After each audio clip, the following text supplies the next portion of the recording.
అందరికీ నమస్కారం. వయసు 40 దాటితే శరీరంలో అనేక మార్పులు వస్తాయి. కండరాల శక్తి, ఎముకల సాంద్రత, మెటబాలిజం తగ్గుతుంది. ఈ మార్పులను ఎదుర్కోవటానికి సరైన వ్యాయామాలు చేయడం చాలా అవసరం. 40 దాటాక ఓ కొత్త అధ్యయనం మొదలవుతుంది. ఈ వయసులో చేసే వ్యాయామాలు దీర్ఘకాలిక ఆరోగ్యానికి, చురుకుదనానికి, ఆనందానికి తోడ్పడతాయి. రోజు 30 నుంచి 45 నిమిషాల పాటు వ్యాయామాలు చేస్తే ఎముకలు దృఢంగా, గుండె ఆరోగ్యంగా, మనసు సంతోషంగా ఉంటాయి. అవేంటో తెలుసుకుందాము. నడక. ఇది సులభమైన, అత్యంత ప్రభావవంతమైన వ్యాయామం. రోజుకు 30 నిమిషాలు వేగంగా నడవడం వల్ల గుండె ఆరోగ్యం మెరుగుపడుతుంది, రక్తపోటు నియంత్రణలో ఉంటుంది, మానసిక ఒత్తిడి తగ్గుతుంది. నడవడం వల్ల మోకాలు, కీళ్ళ జాయింట్లపై ఒత్తిడి పడకుండా శరీరానికి తగిన వ్యాయామం అందుతుంది. ఎముకలు బలంగా ఉండడానికి, శరీర బరువు సమతుల్యత కోసం నడక ఒక అద్భుతమైన వ్యాయామం. యోగాసనాలు. వయసు పెరిగే కొద్దీ శరీరంలోని కండరాలు గట్టిపడతాయి.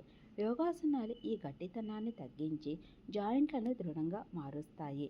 త్రికోణాసనము, పవనముక్తాసనము, తాండాసనం వంటి ఆసనాలు శరీరాన్ని శక్తివంతంగా మారుస్తాయి. శ్వాసక్రియ వ్యాయామాలు ఊపిరితిత్తుల సామర్థ్యాన్ని పెంచి మానసిక ధైర్యాన్ని కల్పిస్తాయి.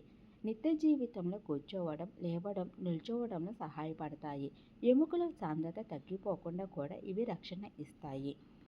స్విమ్మింగ్. నీటిలో చేసే వ్యాయామాలకు ఎముకలపై ఒత్తిడి తక్కువగా ఉంటుంది.